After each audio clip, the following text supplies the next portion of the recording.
আসসালামু আলাইকুম বন্ধুরা, কেমন আছেন? আপনাদের মাঝে নিয়ে এলাম রাগী স্বামী গল্পের 15 নাম্বার পার্ট। বেশি কথা না বলে গল্প শুরু করা যাক, কেমন? এইবার মিহি কথার উত্তর দেয়, আসলে মম, আমার শরীরটা হঠাৎ করে খারাপ লাগছিল, তাই ঘরে দম বন্ধ হয়ে আসছিল, সেই জন্য বাইরে এসেছি।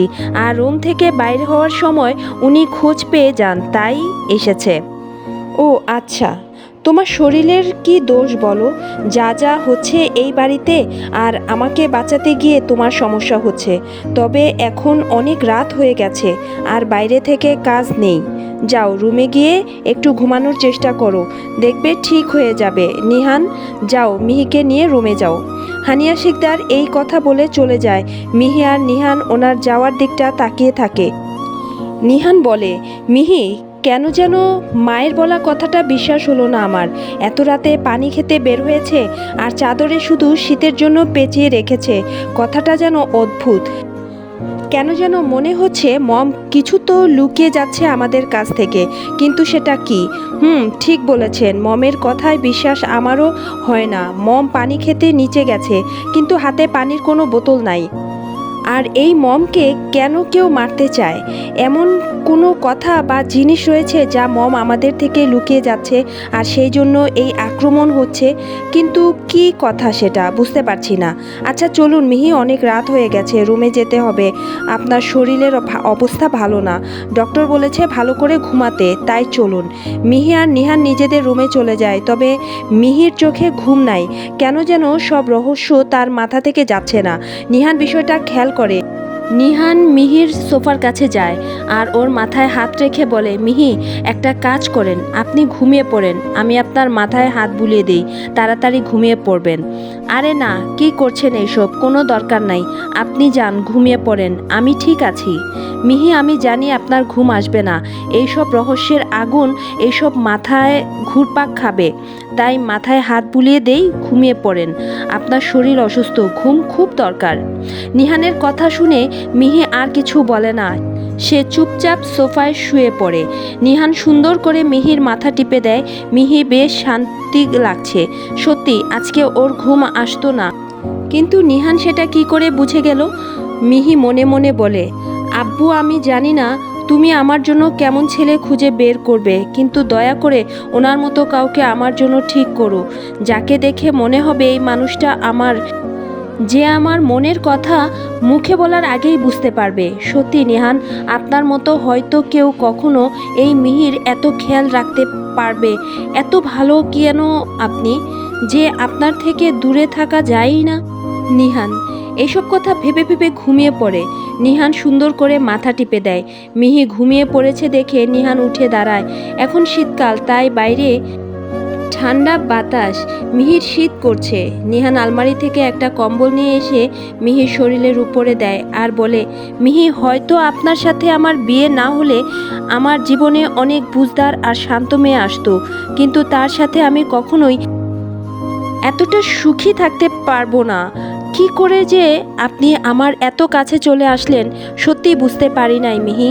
যদি কখনো আপনি আমাকে ছেড়ে চলে যান, নিজেকে কি করে সামলে নিবে সেটা সত্যিই আমি জানি না। মিহি এখন গভীর ঘুমে আচ্ছন্ন, তাই নিহানের কোনো কথা তার কানে যাচ্ছে না। নিহান মিহিকে একটু দেখে নিজের বেডে এসে শুয়ে পড়ে। সকাল 7টা বেজে গেছে। বাইরে থেকে আসা এক মুঠো সোনালি রোদের ঝিলিক জানালার কাছ ভেদ করে মিহির ঘুমন্ত মুখে পড়ে। মিহি চোখ খুলে যায়। এখন সে বেশ সকালে ঘুম থেকে উঠে, যেহেতু এটা তার শ্বশুর বাড়ি, তাই মিহি ঘুম থেকে উঠে নিজের গায়ে কম্বল দেখতে পেয়ে বুঝতে পারে এটা নিহান হয়তো রাতে দিয়েছে, কারণ মিহির মনে আছে সে কম্বল নিয়ে ঘুমায় নাই। মিহি একটা মিষ্টি হাসি দিয়ে বেডে ঘুমিয়ে থাকা নিহানকে দেখে।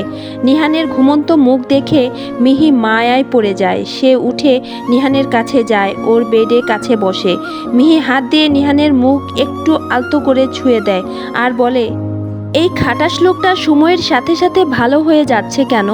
যেন মনে হচ্ছে এই লোককে আর ছেড়ে যাওয়া যাবে না। কিন্তু আব্বুকে কি করে সত্যি সত্যি কথাটা বলবো সেটা বুঝতে পারছি না। যা খাটাস বাপ আমার বিয়ে করে মাথা খারাপ করে ফেলেছে, আর অন্যদিকে তার মেয়ে আরেকজনের সাথে সংসার করছে। কি যে হবে আমার ভবিষ্যৎ কে জানে। অন্যদিকে রায়ান আর নিয়া বিয়ে করে ফেলেছে, তারা একটা বাড়িতে লুকিয়ে রয়েছে। তবে রায়ানের ব্যবহার দিন দিন কেমন যেন খারাপ হয়ে যাচ্ছে। কালকে সারা রাত সে ঘরে ফিরে আসে নাই। নিয়া ওর জন্য অপেক্ষা করে বসে থাকে, কিন্তু পুরো রাত পার হয়ে যায়, রায়ান আসার খবর নাই। সকালে সে বাড়িতে আসে, যখন রুমে ঢুকতে যাবে তখন নিয়া গেটের সামনে দাঁড়িয়ে জিজ্ঞেস করে, রায়ান কোথায় ছিলে তুমি সারা রাত? তোমাকে 100 বার ফোন করেছি, ফোন ধরলে না কেন আমার? কি হলো বলো, সারা রাত কোথায় কাটিয়ে এসেছো? রায়ান নিয়ার কথা শুনে ওর দিকে রাগী চোখে দেখে, কিন্তু নিয়া সেটা দেখে ভয় পায় না। রায়ান বলে, আমি কোথায় ছিলাম সেটা কি তোমাকে বলতে হবে? আর ফোনের ব্যাটারি শেষ হয়ে গেছে তাই ধরতে পারিনি। এখন সরে যাও, আমি ঘুমাবো। নিয়ার নাকে একটা গন্ধ আসে, ভালো করে খেয়াল করে দেখে রায়ানের শরীরে থেকে আসছে। মনে হচ্ছে মদের গন্ধ। তাহলে কি রায়ান মদ খেয়েছে? নিয়া বলল, রায়ান তোমার বিষয়ে জানার অধিকার আমার রয়েছে, কারণ আমি তোমার বউ। আর তুমি কি মদ খেয়েছো? এই রকম গন্ধ আসছে কেন তোমার শরীর থেকে? আর তোমার শরীরে এই কি অবস্থা? দেখে মনে হচ্ছে সারা রাত নাচানাচি করেছো। সত্যি করে বলো, তুমি কোথায় ছিলে রাতে? রায়ান নিয়ার এইসব কথা শুনতে ভালো লাগছে না, তাই সে নিয়াকে ধাক্কা দিয়ে রুমের ভেতরে চলে যায়।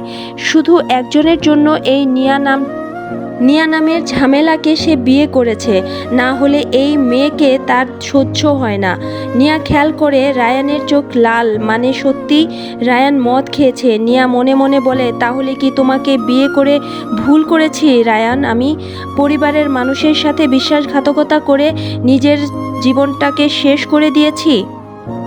রায়ান গিয়ে বেডে শুয়ে পড়ে, কারণ সে সারা রাত ঘুমাতে পারে নাই, তাই তার চোখ লাল হয়ে গেছে। নিয়া চোখে জল মুছে রায়ানের পা থেকে জুতা খুলে দেয়, তারপর উঠে রায়ানের মাথায় বালিশের রাখে।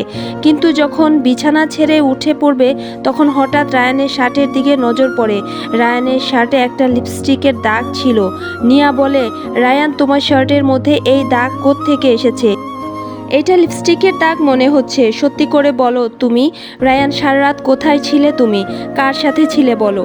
নিয়ার কথাগুলো সত্যি এবার রায়ানের মাথা ব্যথার কারণ হয়ে উঠেছে। কেন যে এই নিয়াকে বিয়ে করতে গেল? রায়ান রাগী চোখে তাকিয়ে বলে, আমি সারা রাত কোথায় ছিলাম সেটা তোমার জানার বিষয় না। আর যদি কারোর সাথে রাত কাটিয়ে আসি তাহলে তোমার কি? ঘরের বউ ঘরে থাকো, অতিরিক্ত বিষয়ে কথা বলতে যেও না, ঠিক আছে? রায়ানের এই জবাবটা নিয়ার পছন্দ হয় নাই। রায়ানের মন মানসিকতা দেখে নিয়া অবাক হয়ে যায়। মানে রায়ান সারা রাত অন্য কারোর সাথে কাটিয়ে আসবে আর নিয়া তার ঘরের বউ হয়ে কথা জিজ্ঞেস করতে পারবে না? নিয়া বলে, রায়ান তুমি কি বলতে চাও? ঘরের বউ হয়েছি বলে কি তোমার বিষয়ে কোনো কিছু জিজ্ঞাসা করতে পারবো না? আর তোমার যদি অন্য কারোর সাথে রাত কাটানোর মতো ইচ্ছে থাকে তাহলে আমাকে বিয়ে করতে গেলে কেন? কেন আমার জীবন নষ্ট করেছো বলো রায়ান? কেন আমাকে ভালোবাসতে গেলে? নিয়ার কথা শুনে রায়ান হাসে, মানে ও নিয়াকে ভালোবাসে, বিয়ে করেছে। রায়ান বলে, নিয়া তুমি কি বললে? ভালোবেসেছি? তাও আবার তোমাকে? উফ নিয়া, নিজের মনের মধ্যে আর কত ভুল ধারণা রাখবে বলো? আমি কখনোই তোমাকে ভালোবাসি নাই। এটা শুধু একটা ফাঁদ ছিল তোমার জন্য, যাতে তুমি আমাকে বিয়ে করো, তোমার পরিবারের একজন হতে পারি আমি, আর ওই নিহান শিকদারের মান সম্মান সব ডুবাতে পারি, সেই জন্যই শুধু তোমাকে বিয়ে করা। রায়ানের কথা শুনে নিয়ার নিজের কানকে বিশ্বাস হচ্ছে না। সত্যি রায়ান কখনো তাকে ভালোবাসে নাই, সব নাটক ছিল। নিয়া বলে, তোমার কি শত্রুতা ছিল আমার পরিবারের সাথে? আর নিহান ভাই তোমাকে সবসময় নিজের ভাইয়ের মতো বিশ্বাস করত। তুমি কি করতে পারলে আমার পরিবারের সাথে এই রকম? কি করে? আমি তোমার সাথে আর এক মুহূর্ত থাকবো না, এখনই চলে যাব। নিয়া যখনই চলে যাওয়ার জন্য পা বাড়ায় তখন রায়ান ওর হাত ধরে ফেলে আর বলে, আরে নিয়া বেবি, তুমি কি মনে করেছো তুমি চলে যেতে চাইবে আর আমি তোমাকে যেতে দিব? কি করে ভাবলে কথাটা? শোনো, এই বাড়ির চারপাশে 100-র চেয়ে বেশি সিকিউরিটি রয়েছে, আর পুরো বাড়িতে সিসিটিভি লাগানো হয়েছে। সো পালানোর চেষ্টা না করে চুপচাপ এখানে থাকো, আর না হলে এই রায়ান কি করতে পারে সেটা তুমি ভাবতেই পারবে না। মিহি আর নিহান রাতে অনেক দেরি করে ঘুমায়, যার কারণে ঘুম থেকে উঠতে অনেক দেরি হয়ে যায়। তবে তারা উঠে ফ্রেশ হয়ে একসাথে নিচে যায়। সারা খাবার বেড়ে দিচ্ছে সবাইকে। মিহি নিচে গিয়ে বলে, সারা ভাবি দাও, আমি তোমাকে খাবার বেড়ে দিতে সাহায্য করি। আর মা কোথায়? ফুপুমণি, জায়ান ভাই ওরা খাবে না?